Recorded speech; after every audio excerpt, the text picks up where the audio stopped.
Good afternoon, everyone, and welcome to today's webinar, Mitigating Advanced Cyber Threats in the Gulf, Carbon Black App Control webinar. My name is Maizi Den from MBCom Marketing Team, and I'm delighted to be your host. Please, before we start, make sure your microphones are muted during the session, and you can use the chat box at any time to share your questions. We will dedicate some time at the end for the Q&A. This session is recorded, and it will be shared with you all later. It's my pleasure to introduce our speaker today, Danie John, Senior Presales Engineer at MBCom. Danie has an extensive expertise on carbon black solutions, and he will walk us through today's topic. Over to you, Danie. Thank you, Mai, for the introduction, and good morning, good afternoon, good evening, everyone. My name is Danie, and I'm a Senior Solution Engineer looking after carbon black product portfolios in MBCom. So today's webinar is all about giving you an understanding on basically what is going across in this region in terms of targeted attacks and how effective can app control be against these kind of targeted attacks to reduce the attack surface and to strengthen the endpoint resilience, basically. So that is the whole idea about this webinar, and we will go through a bit of what's going in the region. So what are the adversaries and what are their strategies in the region currently going because of this geopolitical tensions? Yeah. So as of 2026, we have seen a surge in high-intensity cyber attacks. Looks like mostly state-sponsored attacks where the it is not the common ransomware kind of attack. It's something like attack targeted to destruct data, basically. So to wipe out data, to cause havoc, to bring in outages, to disrupt all those things. So that is what we are seeing at the moment, rather than not just a ransomware attack. So if you see that class of the malware is a Viper family of malwares, actually. And what is the difference between a normal ransomware and a Viper is ransomware is like, yeah, they say that if you pay the ransom, they will unlock the machine, but that's not true. So basically, they just keep you on hostage for some ransom. Whereas for Viper, that's not the intention. The sole intention is to get in and disrupt the data, right? So we are seeing a lot of attacks happening against ministries, financial sectors, oil and gas environments, especially during this current period of geopolitical tensions, actually. Okay, so the methodologies what some of these adversaries use, we can see that they are trying to get they're trying to exploit VPN vulnerabilities. So this is what we are seeing, and also the common thing, the spear phishing campaigns, which never ends, right?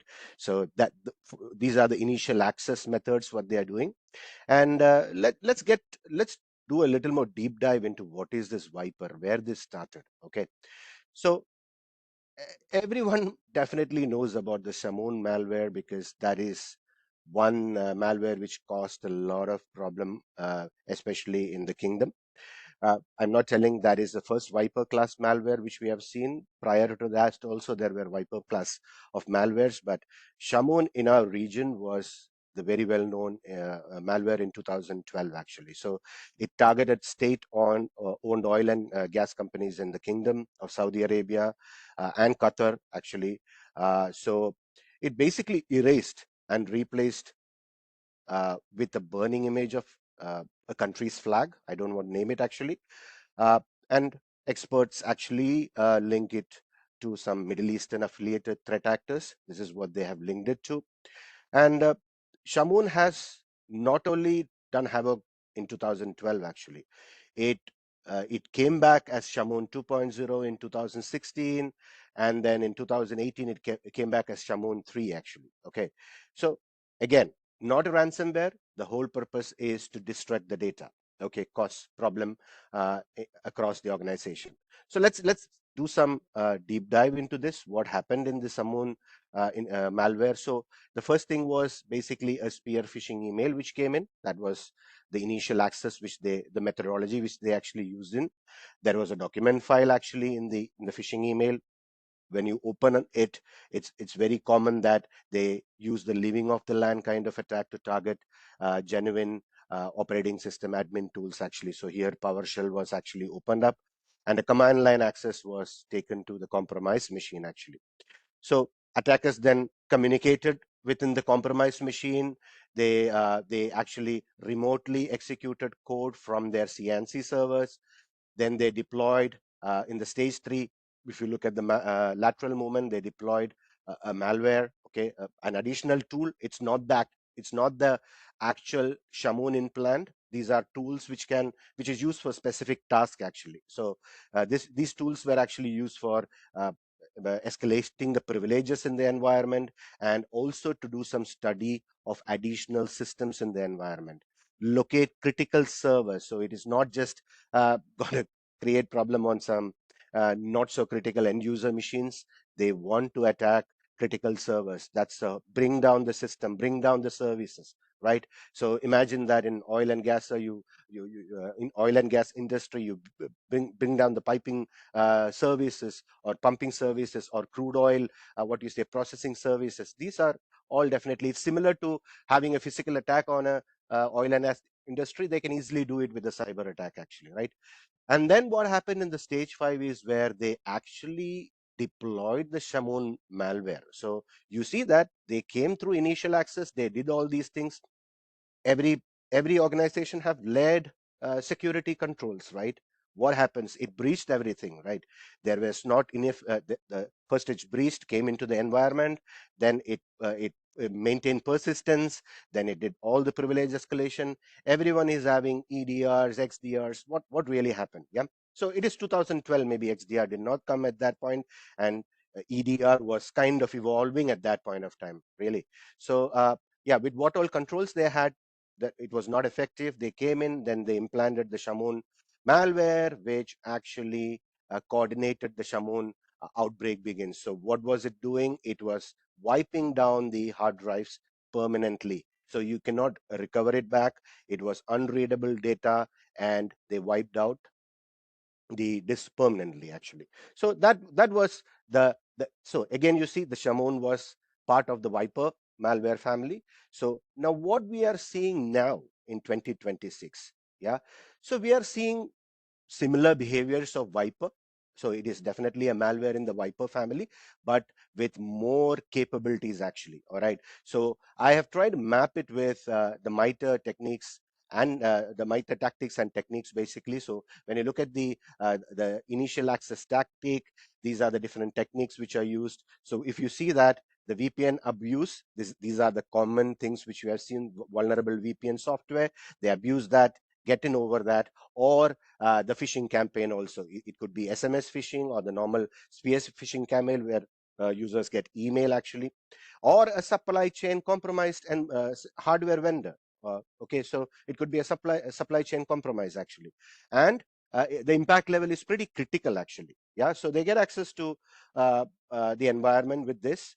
We have seen in multiple cases in our region. This is the initial access what we saw in, and then goes the normal what you say, the living off the land kind of attacks, execution, uh, PowerShell scripts being ran, auto IT injections happening in, so that you can see memory injections going in, and the impact is pretty high. Then they be there, maintain the persistence. So they establish RDP based lateral movement connections, or to different critical servers, to C2 systems, okay, or different workstations basically. And they try to abuse some, what you say, management tools also, like Netbird, which is a common VPN tunneling management tool actually. And then so the impact is pretty high. And they do defensive agents also. Again, open source tools they check, try to do defensive agents over that, commercial VPN services, and the impact is medium. And if you see the last one, the impact phase, it is again targeting to override the files, the MDR. The MDR is being wiped out, which means that the data cannot be recovered back.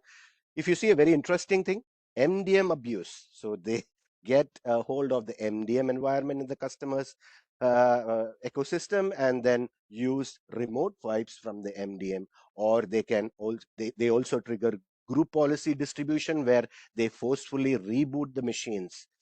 which will eventually erase the disk basically. So it is a catastrophic thing what is happening, which we saw in 2026 what has been happened. So uh, now what we will see, so with this I have given you an idea on what is the kind of attacks happening in the region now, where it came from, and now how an application control tool can basically help over here, which is a dedicated application control tool. So let's deep dive into the application control capabilities actually. Okay, how it's going to do. Now, these are the three things which I will be talking more today: locking down systems to have compliance, and what is high performance and low touch basically. All right. So now we are not, an application control is not there to replace an antivirus. Yes, there could be customers who have dedicated application control tools which is doing whitelisting, who might not be using antivirus not to overload the system, right? So there are cases like that also, but for what we are trying to say is a dedicated application control tool which can do whitelisting plus blacklisting. So again, these are the key terms. Now you might have a question: hey, every endpoint protection platform has an application control added onto that, right? Now why do you want an extra one? Yes, I do agree, most of the vendors do have an application control module added to their endpoints, but it's mainly focusing on blacklisting. Blacklisting means you might have few files which you want to block or applications which you want to block, and you create a blacklist of that. It's not doing the whitelisting approach where only genuine applications can run, and anything else coming in is going to follow a zero trust, which means that it is going to do a default deny, right? So imagine the spear phishing campaign coming in where the user clicks on one of the attachments, something gets downloaded, and if there is an execution happening, the app control's behavior is to by default deny it, because it has not seen this binary in the environment, and it assumes that this is unknown and it should not allow that binary to run. So you are providing the strongest security possible for your critical servers or to your user workstations, or you name it. It can be a point of sale systems, SCADA environments, fixed function devices. You are providing the strongest security possible over here. You will do a layering basically. So you might have your antivirus, which is having AV, EDR, and all those things. Great, it should be there. And you layer an additional defense called a whitelisting tool, like a carbon black application control, to reduce the attack surface. So you, if if you just need an EPP. These things should not, if an EPP can effectively block all these things, how these adversaries keep persistence, how they evade the defenses, how they are there in the environment. They are not on the first day trying to call the, what you say, the wiper payload. They use different techniques to stay hidden in their environments. So nothing is enough. Okay, we are always doing a catch up gains against these adversaries. So what you have to do is try to have layered approach and try to build an ecosystem which can act like a defense in depth basically, right? A tool which can act like a defense in depth. Maybe the first layer of defense, if it fails, you have another layer of defense also, like a whitelisting tool. So you're basically providing the strongest security possible. So no vendor will say that you're 100% foolproof. Again, we are not here to say that as well. You are providing the strongest security possible. You're going to block malwares, ransomwares, and advanced attacks, right? So irrespective of what is a payload, if the payload coming in, there is an execution. If application control does not know that binary, it is going to do a default deny for that. Let that be for a good file, let that be for a bad file, whatsoever. It's the default behavior is default deny when you're in that kind of enforcement levels. We'll talk about that actually. And imagine there was the Stuxnet, the famous attack which happened on a nuclear facility, basically. Uh, that had 4 0 days actually.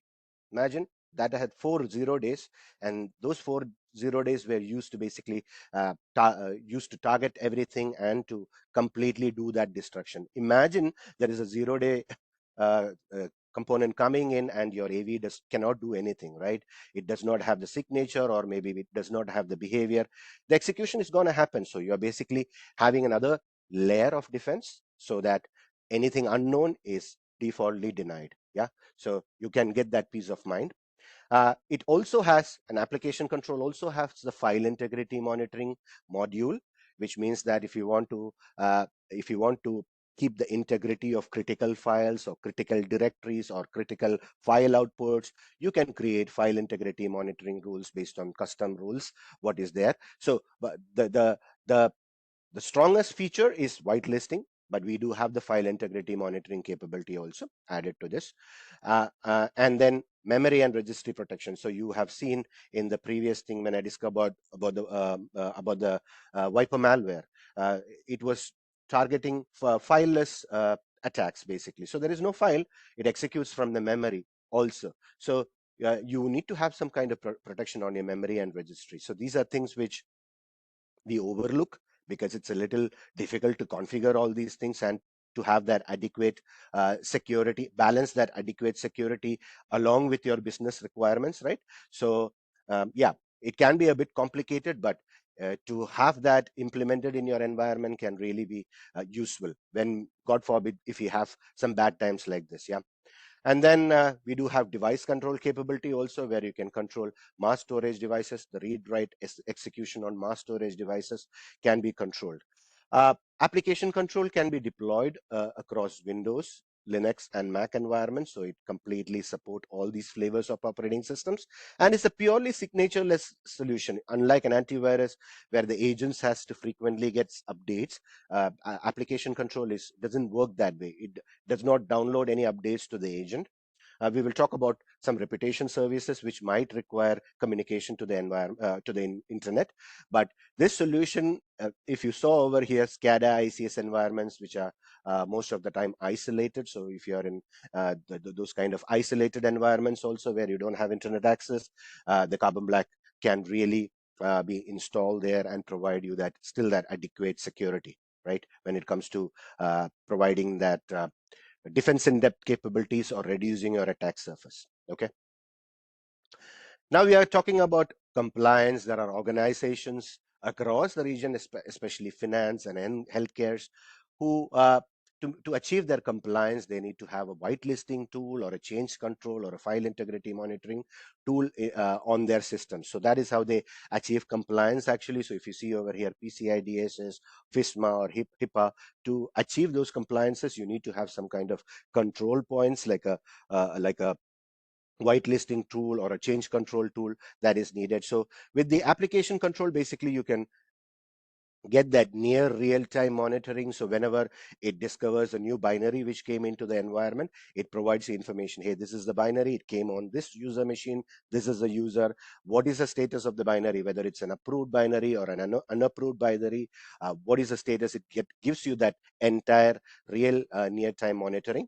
And then change control is part of the file integrity monitoring capability of Carbon Black, right? So you can achieve that change control capability also. And then there is audit and remediate. And so we do provide advanced audit and reporting capabilities also. Reporting for that, you can integrate with a SIM solution where you can have a central logging system to have that entire reports or your front viewing dashboard. So it can be configured over there as well. So if you see over here, we are enforcing the configuration integrity. We are monitoring critical environments, which are all required for achieving that compliance and also assessing compliance risk. And the very important thing is securing end of life systems. So if there are organizations in this region which are still on legacy operating systems because their critical application still does not run on latest operating systems, so they have to keep that running. How do you protect these legacy operating systems when your antivirus vendor itself is telling, hey, we don't support these kind of operating systems, it's end of life? Microsoft or what you say, Mac has stopped the support for this operating system. So you have to have some protection for that, where application control can again come in, where we support operating systems. If you ask me for user OSs starting from Windows XP Service Pack 2 or Windows servers from 2003, Linux, it can go to 5, Red Hat Linux 5, and then again the Mac version, the oldest operating system. So we can have that kind of support for offering for end of life systems basically. Now, the last point over here, there is a capability. This is kind of unique. I've not seen in other vendors offering this. It's called baseline drift. So if an organization is using a golden image to create or clone templates for their user machines, so you can take a baseline of that golden image. Why you take the baseline of the golden image? To understand how many binaries or how many applications are there on that particular golden image. Now, when you deploy that golden image to a user machine, that is a clone. So you can compare the clone with the baseline, which we have taken for the golden image, to see if there is any deviation on that golden image. So if the user uninstalls an application or installs an application, it's basically a deviation, right? So you can get baseline drift reports coming from the user to kind of have a track of whether there is a change from the golden image applications which is there for the user at that current stage. So you can get those kind of reports as well, which is part of, again, of the compliance.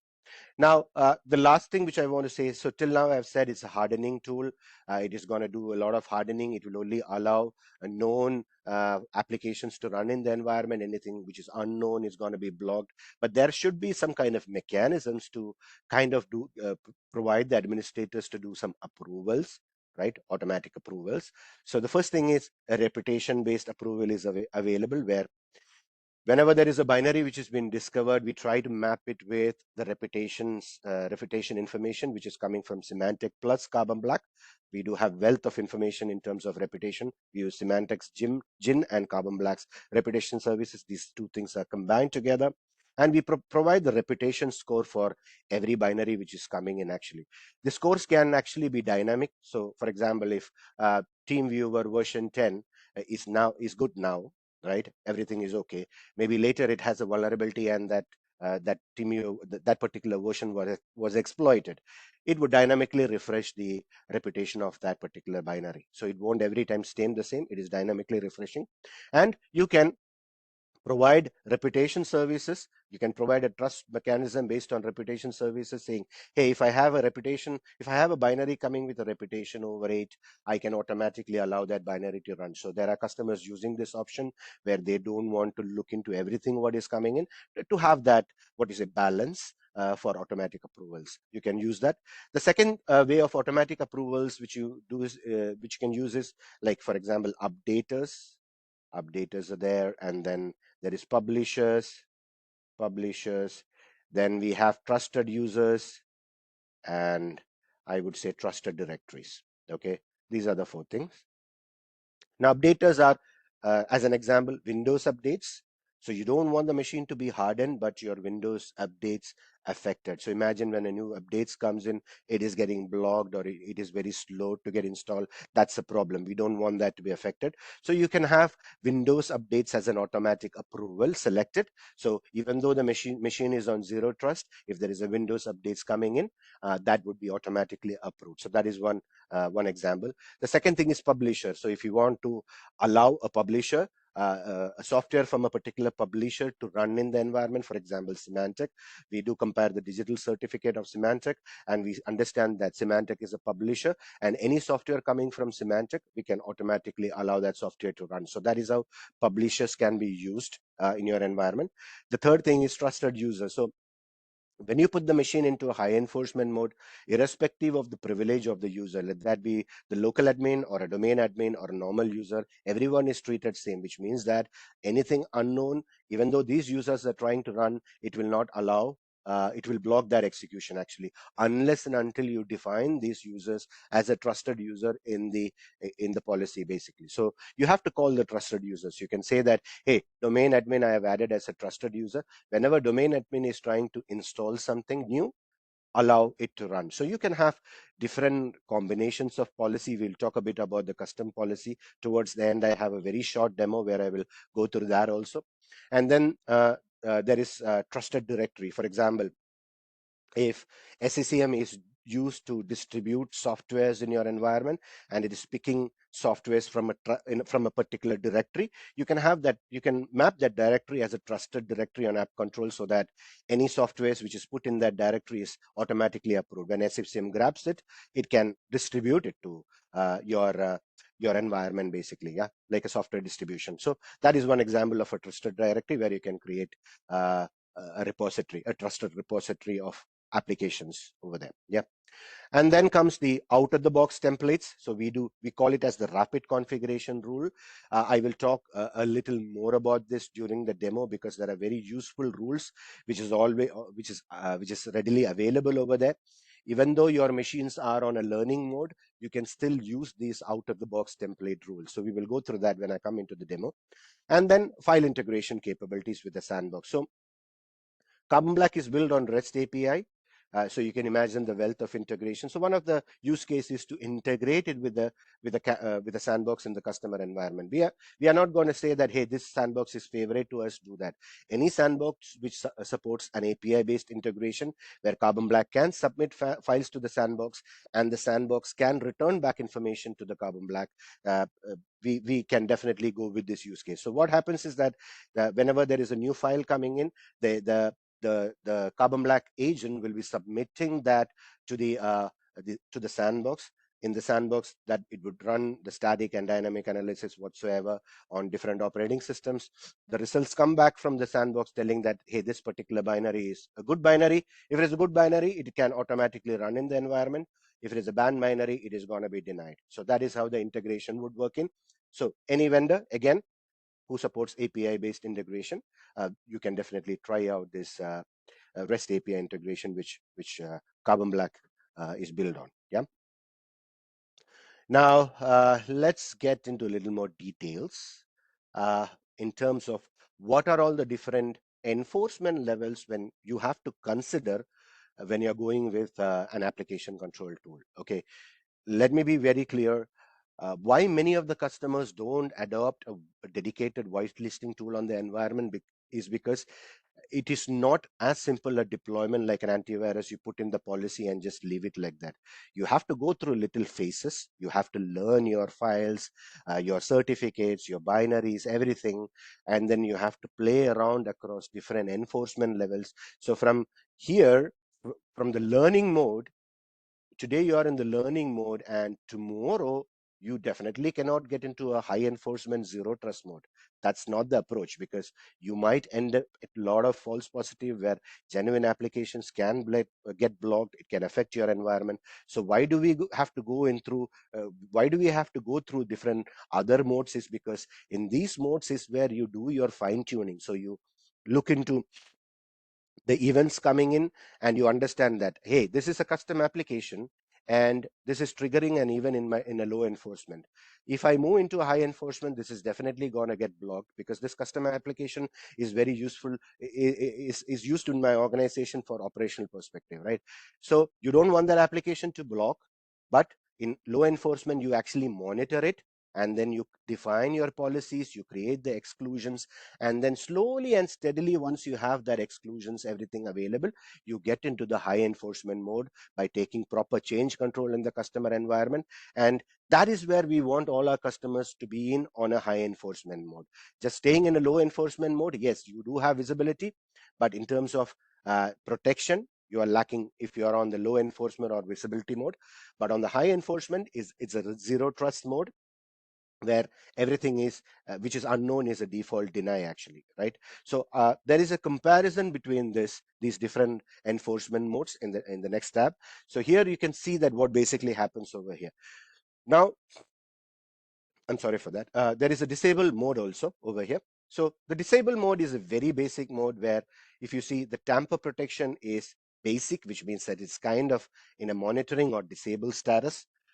Why this mode is kept is because you install the agent and you have to make sure that the communication between the management server is established. You don't want to install the agent on an enforcement mode and then later understand that, hey, my agent is corrupted or it's not communicating to the management server, and maybe I have to do some troubleshooting, maybe I have to reinstall the agent. Why do you have to go through the pain when tamper protection is already enabled in the other enforcement level? So you have to start from a basic mode where you make sure that the agent communication is fine, and then you go into the visibility mode. So in the visibility mode, you can see that tamper protection is full, which means that if you if you tamper with the app control agent, it's gonna detect that, it's gonna prevent any tamper tampering with the agent actually. All right. So here what happens is that in the visibility mode, it is a learning mode. We call it as a learning mode also. So here everything which is approved, of course, it's going to be allowed. Anything which is unapproved, it's going to be allowed. And anything which is banned is also going to be allowed, because it is just the learning mode. So this is where you start. After the disable mode, you get into a mode called learning mode, visibility mode, where you put your machine into learning, and then it learns all the interesting files in your environment. This can be binaries, applications, certificates, scripts, everything it learns. It keeps a repository of this actually on the management server. So it does the learning of that. Why do we learn it? Because whatever you have learned, it keeps a baseline of that. Okay. So for example, on my system, I'm installing the app control agent today. I do a learning, and tomorrow my organization is going into an enforcement mode. I don't want my existing application to get blocked, right? I cannot imagine Webex getting blocked or PowerPoint getting blocked. This is something which I need to avoid, because these are already existing tools which are on there on my laptop, which is already learned, and I've created a baseline for that, and I should locally approve these applications to run on my environment. So that is the whole purpose. Whatever is learned, locally approve it, so that you don't cause any operational problems. You don't create any false positives when you're getting into the higher enforcement levels. So that is the whole idea about the visibility mode. Learn everything. So once the learning is done, of course, the next mode to go in is a low enforcement mode. So low enforcement mode is similar to the blacklisting mode. So earlier I said that every EPP vendor has an application control module plugged into their same agent, right? Which is primarily focusing on blacklisting. So if you want the application control to be on a blacklisting mode, you can definitely be on a low enforcement mode, because what you see over here is, again, tamper protection is full. It is going to approve any newly coming files. Any unapproved files are also going to be allowed. So it is basically monitoring. But what it does is, it is going to block any file which is globally banned in your environment. So same like you having a blacklist in your environment, you create a list of blacklist. Every globally banned file is going to get blocked in your environment in a low enforcement mode. And from there you go to medium and then go to high. So medium is basically, I don't know whether you definitely have to go into this. This mode can be put into, as an example, if you have a developer environment and they are installing every time new compilers to run their codes. You don't want to always get justification from them and approve the application. You can give them the privilege. So it is going to block and prompt them. So anything which is unapproved is going to block and prompt to them, asking them to allow or block that particular file. So you're giving the authority to the user to basically take an action. You cannot put it for a normal user. You can put it to advanced users like IT users, security users, or maybe developers who know what they're doing basically. So and initially for testing, before I get into the high enforcement mode, how the unapproved files would behave, to have that feeling, you can definitely go into the media enforcement mode. But you can skip it if you really don't want it. From low enforcement, once you put the machine into low enforcement, you do all your application fine tuning, you can immediately go into the high enforcement mode, zero trust mode. So here, if you see that anything which is tamper protection is completely not allowing the agent to be tampered. Approved files, of course, anything which is approved, it might be through automatic approvals coming in, or it might be through static approvals which you have given, right? It is going to allow. It is going to block any unapproved files, and it is going to block any banned files also. So that is going to be a zero block. It is a zero trust model, which means that once you put your machine into high enforcement, let that be a good piece of software, or let that be a malware. It does not care, because we don't know about the file. We have not taken an inventory of this particular binary. So my job is to block it from default. So it's going to be a default deny. And this is where we want all our customers to be in. So imagine looking at this geopolitical situation where you have seen how the initial access came in.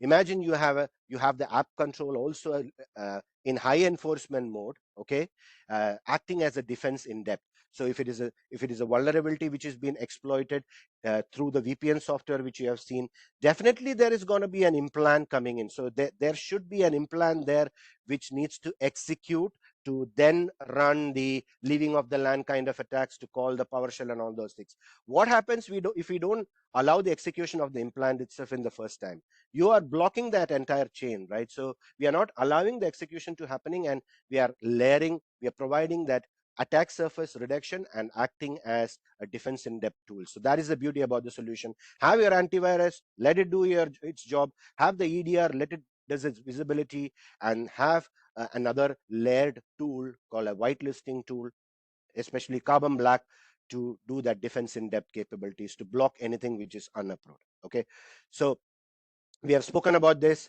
uh, how we are going to how we are going to achieve approvals, automatic approvals based on publishers, or based on reputations, or based on custom rules.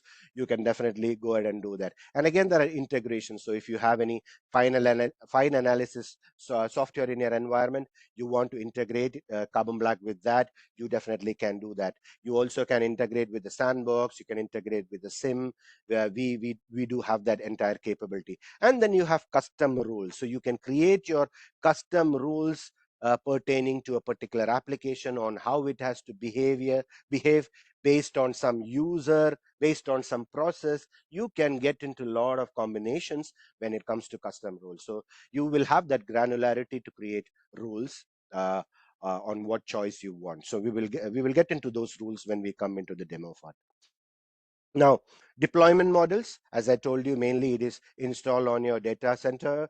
And if you are on an air gap environment also, since it does not rely on signatures, it can be definitely installed on an air gap environment also. Now, we often do see a lot of requirement for hybrid, where how the customers have feedback on how we can protect roaming users. So we are giving the flexibility to deploy app control on any of your public clouds which you are using, basically, where you have hosted your services. Install the app control server there, and have one for that hybrid workforce, basically, right? We as a vendor is not offering a SaaS based solution for application control, but if you are having these environments, these public clouds, you can deploy it on those public clouds, and yes, as I said, uh, protect your roaming workforce. Yep, that's it all about. uh, then again, what is app control based? What is Carbon Black app control? It is a whitelisting tool, along with the having blacklisting capabilities. It provides positive security, so it is not just reacting like an antivirus. It is providing you positive security. It is providing you proactive security by not allowing execution of anything which is no, anything which is unapproved. Okay, so only approved software runs in your environment. Best prevention against file based attacks. Yeah, uh, it is going to follow a default deny when it is in the high enforcement mode. And because of all these things, what happens is re-imaging or backup restoration task, forensics activity, incidents caused by human error or insider threats are basically reduced, because you have a tool. If it is there, it is protecting you from anything which it does not know. Okay, and it is certified against common criteria. And uh, yeah, these are the main capabilities of Carbon Black application control. So if you look at this one more time, stops malwares, eliminates unplanned downloads. Again, with the file integrity monitoring capability, we do have the change control coming in. It protects unsupported operating system like legacy operating system. It is a single agent for whitelisting, file integrity monitoring, and device control, plus memory and registry capabilities. And it provides direct controls for PCI DSS.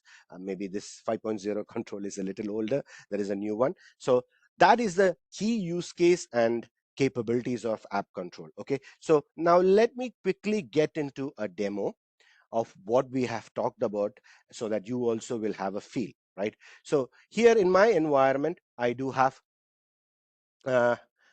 let's refresh this. It was open a little time ago. Okay, so I do have two machines. One machine is offline, so the gray color code indicates that the machine is offline. Blue color code indicates that it is online. And then you have two more other colored codes. One is a yellow color code where it says that you might require a restart. Okay, and a red color code which tells that the agent is unhealthy. There is some problem on the agent. Yeah, so these are the different color codes. So if you see there is one machine connected to the management server, it is put on a low enforcement mode in my environment. And once I've already gone through the learning mode, and after that I've put the machine into a low enforcement mode. So once I do the learning, it creates an inventory about the binaries in my environment. So if you see over here, there is file on catalog and file on computer. So file on catalog is the entire binaries in your environment. File on computer is specific to that machine. So you can drill down specifically to my system and understand what all binaries are there. And you can see that for many of the files, there are reputation available actually, which as a combination of carbon black and Symantec are coming. Some of the reputations are showing as gray or some is not there.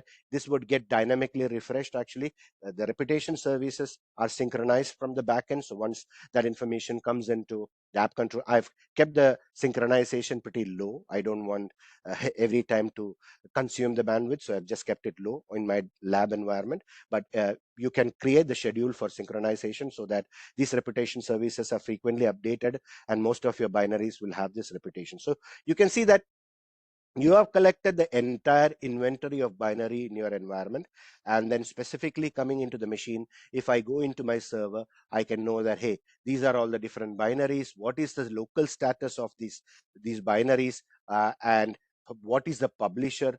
Okay, the entire information you can basically see, and what is the threat level. So once it goes through the visibility mode itself, if it understands that there is a malware and the threat is pretty high, it is going to block that particular malware. It is not going to allow that malware to run, even though it is on a visibility or a low enforcement mode. And then you have information about applications. So earlier you saw about binaries. Now you're seeing about the entire application inventory in your organization, and also application specific to your computer actually. So you get that information also. And then we are also providing you information about vulnerable applications in your environment. So if you see on my machine, there is a application which is vulnerable. It is an Internet Explorer. I have not disabled the service, so there is no patches coming for Internet Explorer. So it is a vulnerable application. So it gives you information about the vulnerable application CVEID, and when you click on that, it takes you to the National Vulnerability Database, which gives you information about what are all the remediations which you need to do to fix this vulnerability. Yeah, so you basically get that information also. And then you get information about any CP kind of applications which is there on your environment. So it's zip files or .NET which are categorized as CPE. You can get that information. And then device control. So when you hook the mass storage device, it is going to give you that information of the device, and then you can go ahead and allow or deny it based on its serial number actually. Okay, now that is it when it comes to the asset inventory. Okay, now when we are coming into specific rule sets, let's talk about a bit of the rule. First, gets into the policy. So we have spoken about the different policies, starting from the disable policy, then we are going all the way into the visibility policy, then you go into the low enforcement policy, the medium. If you want, you can keep it or you skip it, and then you get into the high enforcement policy. On the high enforcement policy, when I do the modification editing, it tells you that, hey, it is a control policy. Okay, control policy, and you are going to block any files which are unapproved. There are two enforcement, one for connected machine and disconnected machine. So where the policy can go along with the agent actually. So you can download the policy for an high enforcement mode, and you can install it on a system which necessarily will not communicate always to the management server, but you want to have that adequate protection on that machine. So you can put you can control disconnected machines also. And as I told you, if you want to have that that flexibility, same like a connected machine where you modify a policy, it is applied onto the machine. For roaming users, you can deploy it on one of your public cloud if you have that actually, right? So then you get into software rules. We have spoken about the updater rules. So this is where you go ahead and enable Windows updates or any operating system updates to automatically run even though the machine is put into the high enforcement mode. Okay, then you go into publishers where you can tell that, hey, for tomorrow, if I want to have Google as a trusted publisher, I can go ahead and update the publisher, which means that any software coming from Google is going to be automatically approved. Okay, so that is how you trust the publisher. Then you come into trusted user, where I told you, irrespective of the rights of the user, the software, the app control in a zero trust mode will not allow execution for, let it be any user, right? So you can add, once you integrate with your Active Directory, you can go ahead and add the user groups. So you can go ahead and have your Active Directory groups or users called in over here, who you want to keep it as trusted user or groups in your environment, who can execute software installation. Let that be your IT help desk or whatsoever, who has capability to install the software, right? And then you have directories. We spoke about that, where, as an example, SCCM picking files from a trusted directory. You can do that. Then you come into files, where you have the inventory of the files. What is the status? So here I have all these files as approved files, and you can also see the block or the banned file. So this is how, where you come and uh, assume that I put my machine into a low enforcement mode and I only want to have it run as a blacklist, same like your EPP doing. I can come and create a list of a ban over here with your file name or the hash and the operating system, and go ahead and create that blacklist over here, right?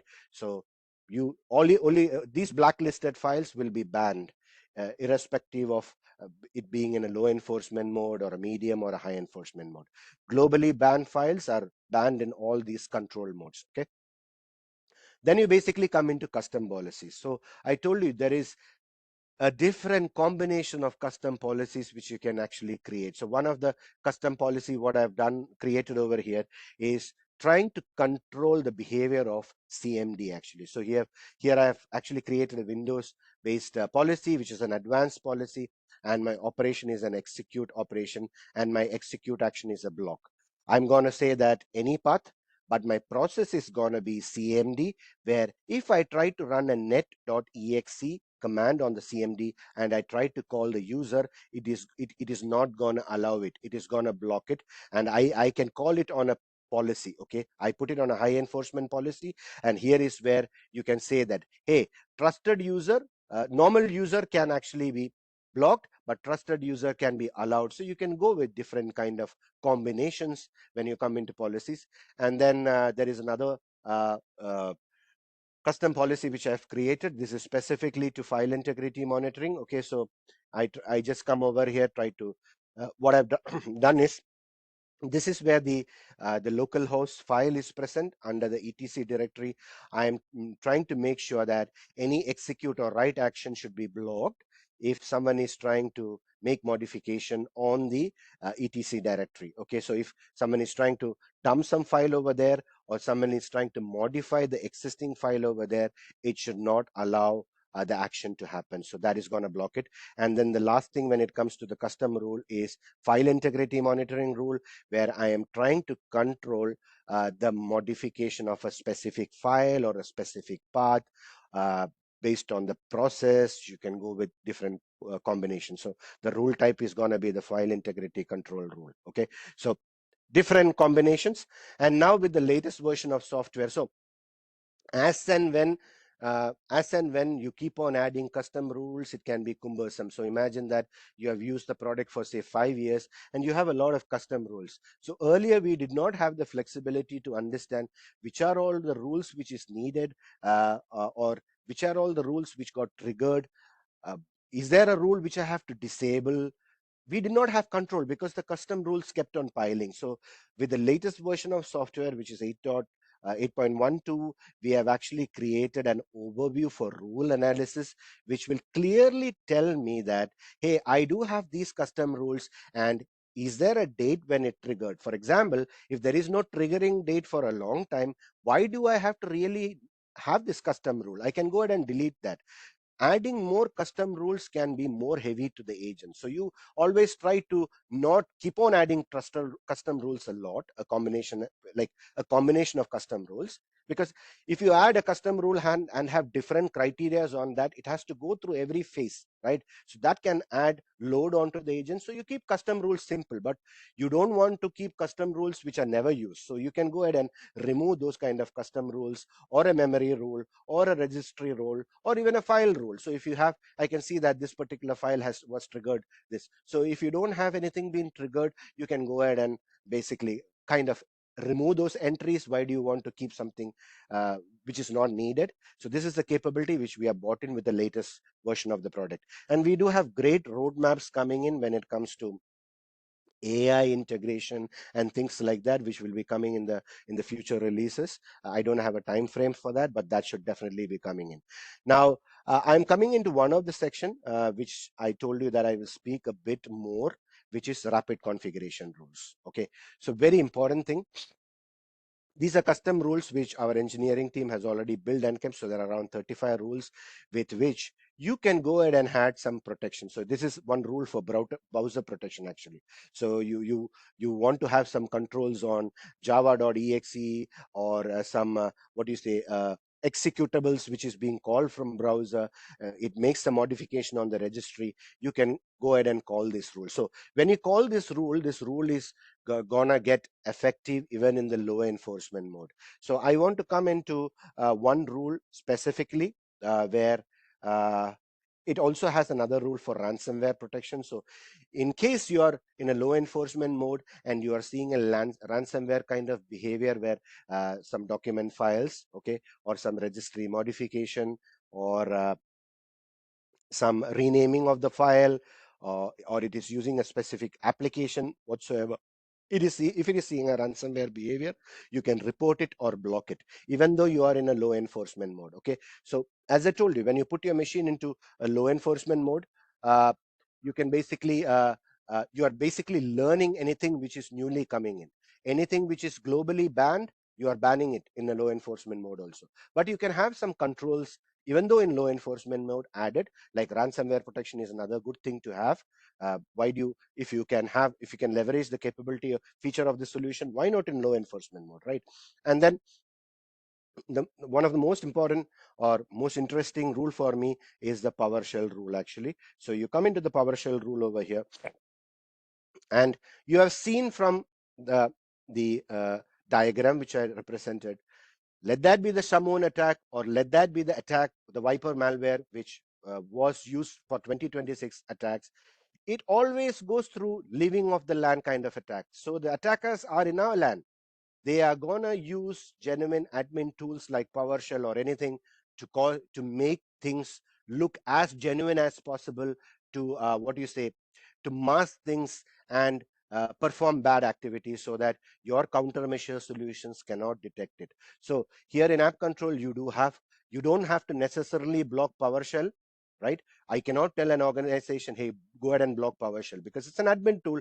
You are running a lot of scripts or something from PowerShell which is genuine for your operation.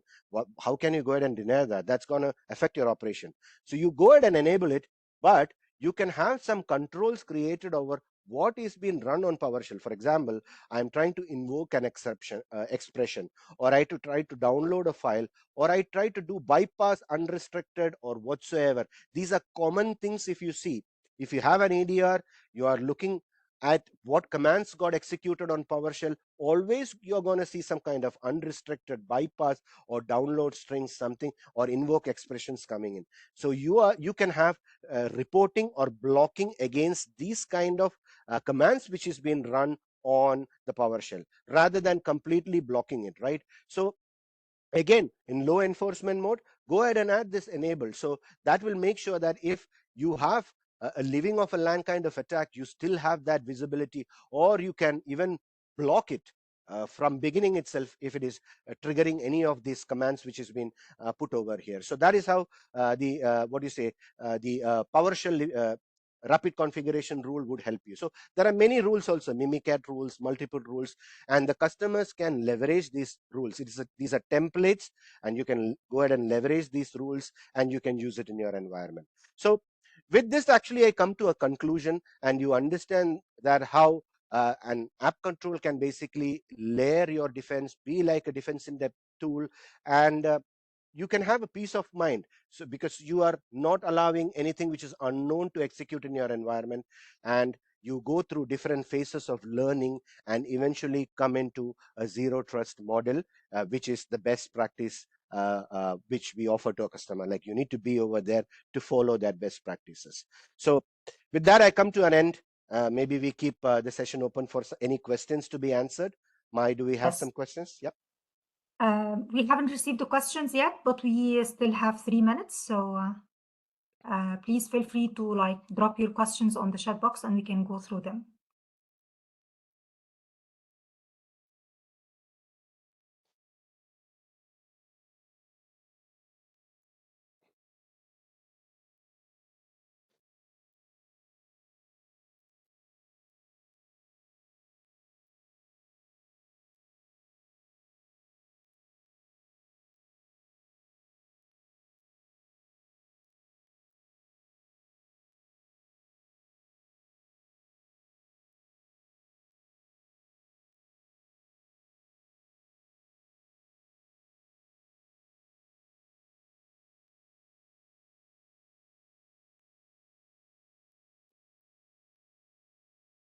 All right, so looks like the presentation was clear enough for everyone.